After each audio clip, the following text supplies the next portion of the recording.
महाभारत में द्रौपदी को जुए में दांव पर लगाने के कारण युधिष्ठिर को बहुत ही आलोचनाओं का सामना करना पड़ा था। यहाँ तक कि अन्य पांडव भाई भी युधिष्ठिर के इस दांव पर उनसे रुष्ट हो गए थे।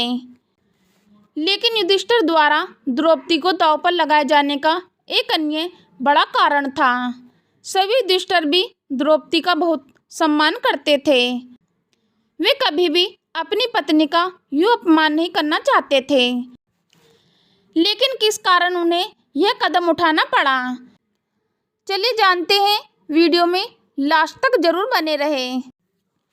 महाभारत कथा के अनुसार दुर्योधन क्योंकि द्रौपदी द्वारा इंद्रप्रस्थ में किए गए उसके अपमान से आहत था, वह इसका बदला जरूर लेना चाहता था।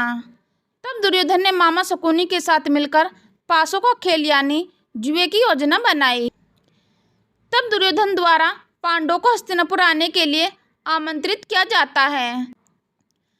तब कौरवों और पांडवों में जुए का खेल आरंभ हुआ, जो कि मामा शकुनी के पासों से खेला गया और वे पासे शकुनी के इशारे पर ही चलते थे।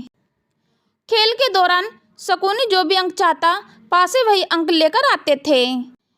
खेल की शुरुआत में शकुनी ने पांडवों का उत्साह बढ़ाने के लिए उन्हें कुछ बाजी जिता दी। फिर धीरे धीरे खेल के उत्साह में युधिष्ठिर अपनी सारी धन दौलत और साम्राज्य जुए में हार गए। इसके बाद शकुनी ने बातों का जाल डालकर युधिष्ठिर को अपने भाइयों को भी दांव पर लगाने को मजबूर कर दिया। तब युधिष्ठिर ने एक एक करके अपने भाइयों को दांव पर लगाया और हार गए। तब दुर्योधन ने भरी सभा में पांडवों को अपना दास कहा और जब भीम ने इसका विरोध किया तो दुर्योधन ने यह कहकर कि दास को बोलने का कोई अधिकार नहीं होता, पांडवों को चुप करा दिया। अब युधिष्ठिर सभी को दोषी महसूस कर रहे थे। उन्होंने दुर्योधन से कहा कि उसके भाइयों से ऐसा व्यवहार न किया जाए, गलती तो मैंने की है इन्हें दांव पर लगाकर। इसके बाद शकुनी ने युधिष्ठिर के सामने एक शर्त रखी कि यदि अपनी पत्नी द्रौपदी को दांव पर लगाते हो तो अपने भाइयों को दासता से मुक्त करवा पाओगे। शकुनी कहता है कि यदि युधिष्ठिर ऐसा करते हैं तो वे उनके पांडव भाइयों को वापस लौटा देंगे। युधिष्ठिर शकुनी की चाल को नहीं समझ पाते और अपने भाइयों को बचाने के लिए ही द्रौपदी को दांव पर लगाते हैं। और दुर्योधन का इस जुए के खेल को खिलाने का उद्देश्य यही था। शकुनी ने द्रौपदी को अपने पासों की सहायता से जीत लिया और दुर्योधन ने दुशासन और कर्ण सहित मिलकर द्रौपदी का भरी सभा में अपमान किया था। हालांकि द्रौपदी ने युधिष्ठिर से भरी सभा में यह प्रश्न किया था कि अकेले उनका मुझ पर कोई अधिकार नहीं था दांव पर लगाने का।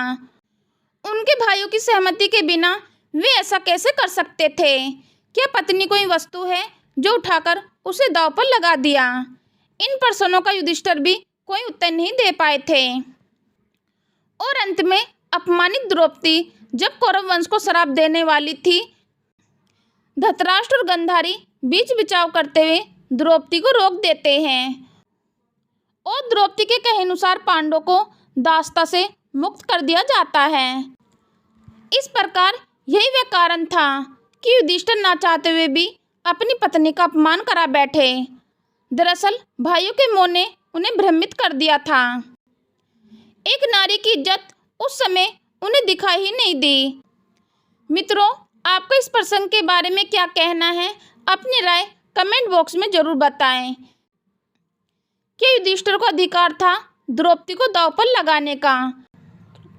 और द्रौपदी ने भरी सभा में अपने पति और पूर्वजों से जो प्रश्न किए, क्या वह उचित थे? आपकी इसके बारे में क्या राय है? कमेंट करके जरूर बताएं। और ऐसे ही ज्ञानवर्धक वीडियो देखने के लिए जुड़े रहे हमारे चैनल प्राचीन स्टडी से। यदि आपने अभी तक हमारे चैनल को सब्सक्राइब नहीं किया तो चैनल को सब्सक्राइब जरूर करें और यह वीडियो अपने दोस्तों, अपने परिवार में अवश्य शेयर करें। यहाँ तक कि वीडियो देखने के लिए आप सभी का बहुत बहुत धन्यवाद। जय श्री कृष्णा, राधे राधे।